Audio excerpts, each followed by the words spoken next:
দাঁড়া দাঁড়া দাঁড়া চলো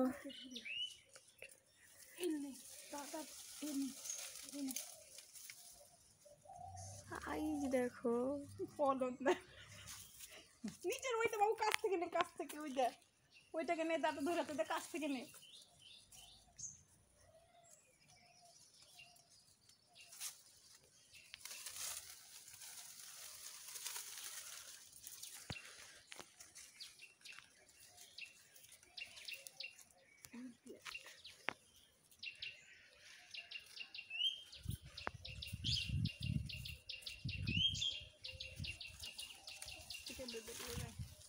এগুলো ছোট, ওই ধারের গুলো ওগুলো নিয়ে নিয়েছি। আরেকবার যা, কেউ গর্তটা পাতিস না। ওই ধার থেকে নে, দাদার সামনে নিয়েছি গো। আরেকবার নিয়ে নে।